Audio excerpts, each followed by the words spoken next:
इस वीडियो में हम द्वितीयक समूह की बात करेंगे। इनसे पिछले वीडियो में हमने प्राथमिक समूह की बात की थी, विशेषताओं की बात की थी, उनके महत्व की बात की थी। लेकिन एक प्रश्न उठता है, कभी कभी परीक्षाओं में भी पूछा जाता है कि प्राथमिक समूहों को आखिर प्राथमिक क्यों कहा जाता है। ये छोटे प्रश्न के रूप में कभी पूछ लिया जाता है। तो यहाँ हम देखते हैं कि जो हमारे प्राथमिक समूह हैं, हमने जो जितने भी प्राथमिक समूह को देखा, चाहे वो परिवार था, चाहे वो पड़ोस था, चाहे वो मित्र मंडली थी, चाहे अन्य कोई हमारा प्राथमिक जो समूह था, तो उनको प्राथमिक कहा क्यों जाता है, प्रश्न ये उठता है। तो इसके बारे में कूले का मानना है कि प्राथमिक समूहों को समय एवं महत्व की दृष्टि से प्राथमिक माना है। समय की दृष्टि की जहाँ तक बात करें तो वे कहते हैं कि सर्वप्रथम बच्चा प्राथमिक समूह जैसे परिवार, पड़ोस और मित्र मंडली के ही संपर्क में आता है। अन्य समूह का सदस्य तो वो बाद में बनता है, सबसे पहले वो प्राथमिक समूह के संपर्क में ही आता है, वहीं से उसका जीवन शुरू होता है। और जहाँ तक द्वितीयक समूह के बारे में बात करें या अन्य समूह के बारे में बात करें तो अन्य समूहों के संपर्क में तो वो बाद में आता है, क्योंकि प्राथमिक समूह का जो व्यक्तित्व के निर्माण में महत्वपूर्ण योगदान है, इसलिए महत्व की दृष्टि से भी इन समूहों को प्राथमिक समूह कहा जाता है। कूले कहते हैं कि वैसे तो वो अनेक अर्थों में प्राथमिक हैं, किंतु मुख्यतः इस कारण से कि वे व्यक्तियों की सामाजिक प्रगति एवं आदर्शों के निर्माण में मौलिक हैं। समाजीकरण की प्रक्रिया की जहाँ तक बात है तो समाजीकरण की प्रक्रिया के द्वारा प्राथमिक समूह ही बच्चे को सर्वप्रथम संस्कृति, प्रथा, रीति रिवाज, परंपराएं, आदर्श, मूल्य आदि का ज्ञान कराते हैं और उसी सामाजिक आदर्शों के अनुरूप ढालने में अपना महत्वपूर्ण योगदान देते हैं। प्राथमिक समूह की जहाँ तक बात है तो यहाँ बच्चे विभिन्न परिस्थितियों से अपने आप में अनुकूलन करने की क्षमता का विकास करते हैं, जिससे कि वो अपने जीवन में आने वाली विभिन्न कठिनाइयाँ, विभिन्न परिस्थितियों, विभिन्न संकटें, उनका मुकाबला कर सकें। तो हम कह सकते हैं कि प्राथमिक समूह व्यक्ति के व्यक्तित्व निर्माण में अपनी प्रमुख भूमिका निभाते हैं। बाल्यकाल में परिवार एवं अन्य प्राथमिक समूह में बच्चा जिन गुणों को सीखता है वही इसके व्यक्तित्व का अंग बन जाते हैं। एक व्यक्ति नेता, अभिनेता, समाजसेवी, चोर, डाकू या अपराधी बनेगा या नहीं, यह बहुत कुछ उसके व्यक्तित्व निर्माण की प्रक्रिया पर ही निर्भर होता है। और प्राथमिक समूह ही व्यक्ति में आत्मनियंत्रण की भावना पैदा करते हैं। इसलिए कहा जाता है कि प्राथमिक समूह समय, महत्व, समाजीकरण, व्यक्तित्व निर्माण, सामाजिक नियंत्रण, मौलिकता एवं प्राचीनता आदि कारणों से प्राथमिक होते हैं और इसलिए इन समूहों को प्राथमिक समूह कहा जाता है, क्योंकि एक व्यक्ति का, एक बच्चे का जो जीवन की जो यात्रा है, उसका जो प्रारंभ है, उसका सीखने का प्रारंभ है, समाजीकरण की प्रक्रिया का जो प्रारंभ है, वह यहीं से शुरुआत होती है। इसलिए इनको प्राथमिक समूह माना जाता है। अब आगे हम देखते हैं द्वितीयक समूह। द्वितीय समूह को यदि हम इसका अर्थ जाने कि द्वितीयक समूह क्या हैं, तो जहाँ तक चार्ल्स कूले ने तो केवल प्राथमिक समूह की बात की थी, प्राथमिक समूह की अवधारणा की बात की थी, और द्वितीयक समूह के बारे में उन्होंने इतना कुछ हम कह सकते हैं कि नहीं लिखा है। लेकिन इतना बस वो कहते हैं कि प्राथमिक समूह की अवधारणा के कारण ही द्वितीयक समूह की अवधारणा का जन्म हुआ। प्रोफेसर डेविस की जहाँ तक बात है, वे कहते हैं कि द्वितीयक समूह के संबंध में लिखा है, वो कहते हैं द्वितीयक संबंधों के बारे में, द्वितीयक समूहों को स्थूल रूप से सभी प्राथमिक समूहों के विपरीत कहकर उन्होंने परिभाषित किया है। वहीं वीरस्ट्रीट कहते हैं कि वे सभी समूह द्वितीयक हैं जो प्राथमिक नहीं हैं। तो इन दोनों की जो विचार हैं, इन दोनों की जो परिभाषा हम इनको मान सकते हैं, इससे यह स्पष्ट होता है कि प्राथमिक समूह में पाई जाने वाली जो विशेषताएं कि जो विपरीत प्रकार की विशेषताओं को व्यक्त करने वाले जो समूह हैं, उन्हें हम द्वितीयक समूह कह सकते हैं। द्वितीयक समूह की श्रेणी में उनको रख सकते हैं। आगमन एवं निम्नकाप ने जहाँ तक द्वितीयक समूह के बारे में जो लिखा है, वे कहते हैं कि द्वितीयक समूह उन्हें कहते हैं जिनमें प्राप्त अनुभवों में घनिष्ठता का अभाव होता है। आकस्मिक संपर्क ही द्वितीयक समूह का सार तत्व है, ऐसा आगमन और निम्नकाप मानते हैं। तो इन सभी समाजशास्त्रियों के विचार के बाद में, परिभाषाओं के बाद में, हम इस निष्कर्ष पर पहुंचते हैं कि द्वितीयक समूह वे समूह हैं जिनमें सदस्यों के बीच अवैयक्तिक संबंध पाए जाते हैं। जैसा कि वहाँ प्राथमिक समूह के अंतर्गत व्यक्तिगत संबंध पाए जाते थे, वैयक्तिक संबंध पाए जाते थे, यहाँ अवैयक्तिक संबंध पाए जाते हैं। व्यक्तिगत रूप में सदस्यों को जानना यहाँ आवश्यक नहीं होता है। ऐसे समूह में शारीरिक निकटता भी अनिवार्य नहीं होती है। ये संबंध अनौपचारिक प्रकार के होते हैं और ये कह सकते हैं कि ये जीवन के किसी एक पक्ष से संबंधित अस्थायी प्रकार के विशेष हितों पर आधारित संबंध होते हैं, जो कह सकते हैं कि वो हस्तांतरणीय भी हो सकते हैं। यहाँ एक व्यक्ति के स्थान पर दूसरे का हस्तांतर आसानी से किया जा सकता है। ये समूह विशेष उद्देश्यों की पूर्ति हेतु बनाए जाते हैं। उद्देश्यों के पूर्ण होने पर ये समाप्त हो जाते हैं। इन समूह में उच्च तथा निम्न प्रकार की परिस्थितियां देखने को मिलती हैं। जैसा हमने प्राथमिक समूहों के सदस्यों में जहाँ देखा था कि वहाँ भी ये परिस्थितियाँ उच्च और निम्न प्रकार की थी, वहाँ भी स्त्रीकरण हमको देखने को मिलता था, वैसा ही यहाँ भी हमको यानी स्त्रीकरण देखने को मिलता है। द्वितीयक समूह के संबंधों के सदस्यों के संबंधों में स्थायित्व तथा निरंतरता का अभाव पाया जाता है। तो ये कुछ द्वितीयक समूहों की हम परिभाषा या अर्थ के रूप में हम देख सकते हैं, जान सकते हैं। अब द्वितीयक समूहों की या हम विशेषता की बात करें तो कुछ बिंदुओं के आधार पर द्वितीयक समूहों की विशेषताओं के बारे में हम बात कर सकते हैं, जिसमें पहली जो विशेषता है कि द्वितीयक समूह में संबंध जानबूझकर कुछ उद्देश्यों की पूर्ति हेतु बनाए जाते हैं। दूसरी विशेषता ये है कि द्वितीयक समूह में व्यक्तिगत रूप से जान पहचान जो होती है वो आवश्यक नहीं होती है। यानी द्वितीयक संबंध इतने समूह इतने विस्तृत होते हैं, इतने विशाल होते हैं, विशाल आकार के होते हैं कि वहाँ व्यक्तिगत रूप से हर व्यक्ति को जानना पहचानना या जान पहचान होना वहाँ आवश्यक नहीं होता। तीसरी विशेषताओं के रूप में हम कह सकते हैं कि व्यक्तियों में शारीरिक निकटता का यहाँ अभाव पाया जाता है। जिस प्रकार से प्राथमिक समूह में हमने देखा था, वहाँ व्यक्तियों में शारीरिक निकटता पाई जाती थी, शारीरिक समीपता थी, वहाँ इसके ठीक विपरीत व्यक्तियों में शारीरिक निकटता का अभाव होता है। अगली विशेषता के रूप में कहते हैं कि प्राथमिक समूह की तुलना में ये जो समूह होते हैं बड़े आकार के होते हैं, विशाल आकार के होते हैं।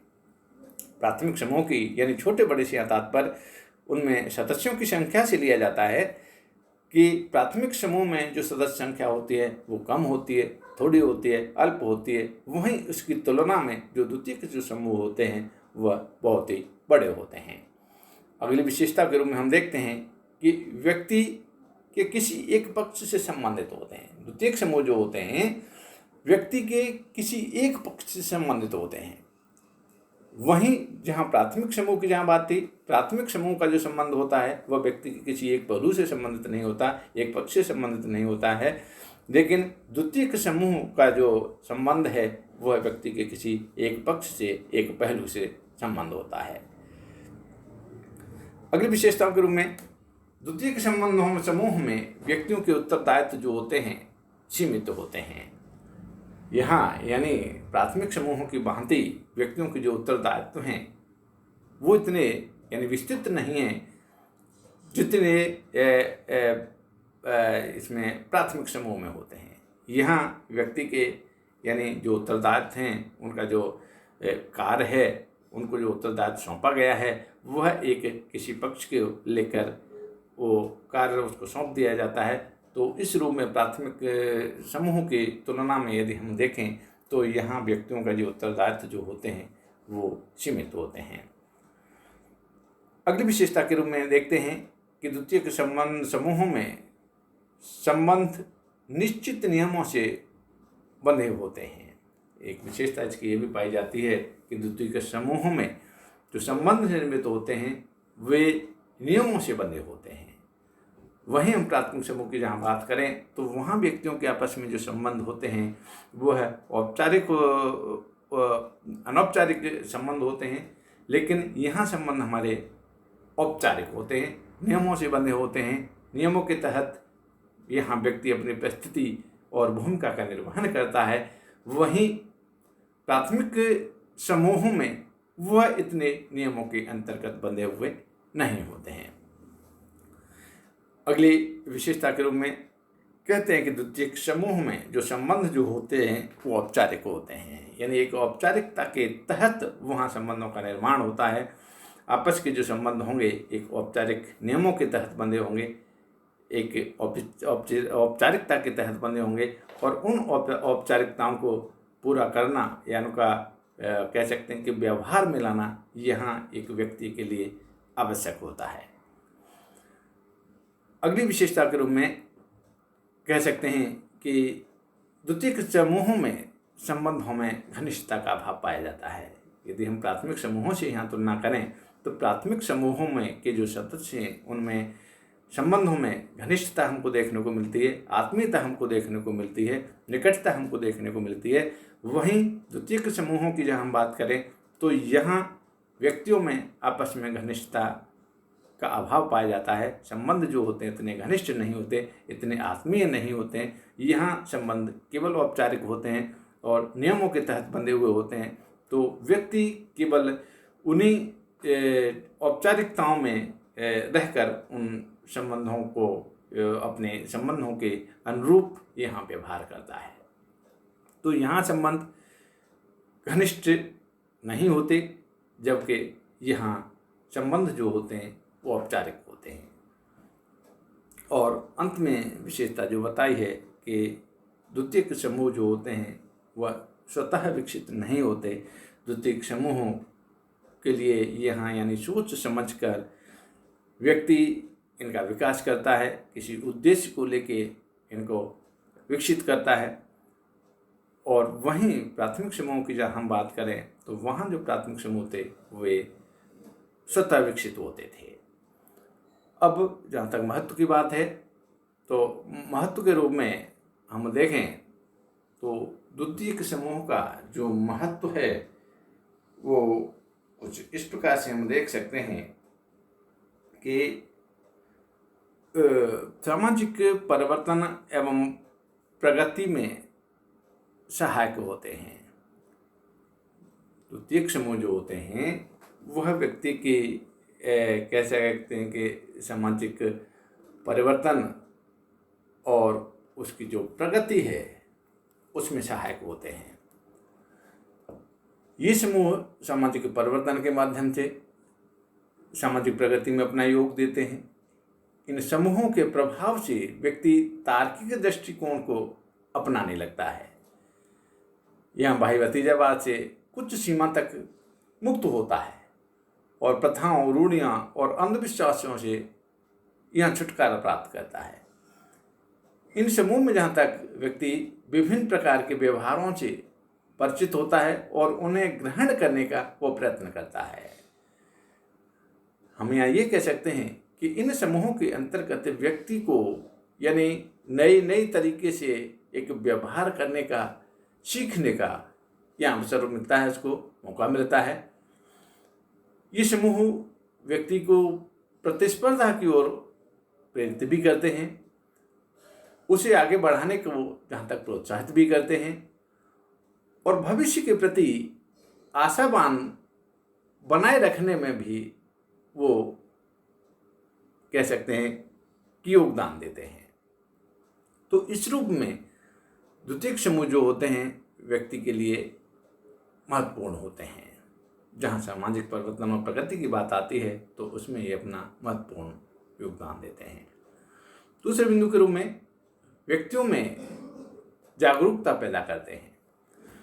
द्वितीयक समूह की जब हम बात करें तो ये समूह व्यक्ति और समाज में एक कह सकते हैं कि जागरूकता उत्पन्न करते हैं और जागरूकता उत्पन्न करने में अपनी महत्वपूर्ण भूमिका निभाते हैं। ये व्यक्ति में विवेक को जागृत करते हैं, तार्किक दृष्टिकोण अपनाने में उसकी सहायता करते हैं। इन समूहों के माध्यम से व्यक्ति में अपने अधिकारों के प्रति एक जागरूकता का विकास होता है, सजग रहने की भावना का विकास होता है और इन्हीं कह सकते हैं कि इन्हीं समूहों के माध्यम से स्त्रियों को जो प्रगति करने का जो अवसर मिला है वह इन्हीं समूहों का परिणाम है। इन समूहों के फलस्वरूप ही स्त्रियों को जो प्रगति करने का अवसर जो मिला है उसका हम कारण के रूप में इन द्वितीयक समूहों को देख सकते हैं। तीसरे बिंदु के रूप में देखते हैं कि श्रम विभाजन विशेषीकरण को बढ़ावा देते हैं। एक महत्व के रूप में द्वितीयक समूहों का है कि ये भी महत्व होता है कि ये जो समूह हैं व्यक्ति को श्रम के महत्व से परिचित कराते हैं, उसे कर्मठ बना देते हैं, श्रम का पुरस्कार देकर उसे अधिक प्रयत्न करने के लिए प्रेरित भी करते हैं। ये समूह व्यक्ति में जोखिम उठाने की हम कह सकते हैं कि क्षमता का विकास करते हैं। उसकी प्रगतिशीलता की जहाँ तक बात है तो उसकी प्रगतिशीलता में भी ये वृद्धि करते हैं। इस समूह के माध्यम से व्यक्ति में उदारता और सहिष्णुता आदि गुणों जैसी यानी कह सकते हैं कि व्यक्ति के व्यक्तित्व में इनका विकास होता है और इसका कारण ये है कि वह इनमें विभिन्न प्रकार के लोगों के साथ मिलकर काम करते हैं। द्वितीयक समूह की सदस्यता से व्यक्ति हर किसी बदलती हुई परिस्थितियों के साथ अपने आप को अनुकूलन करने का, समायोजन करने का वो कह सकते हैं अपने आप में एक योग्यता को पैदा करता है।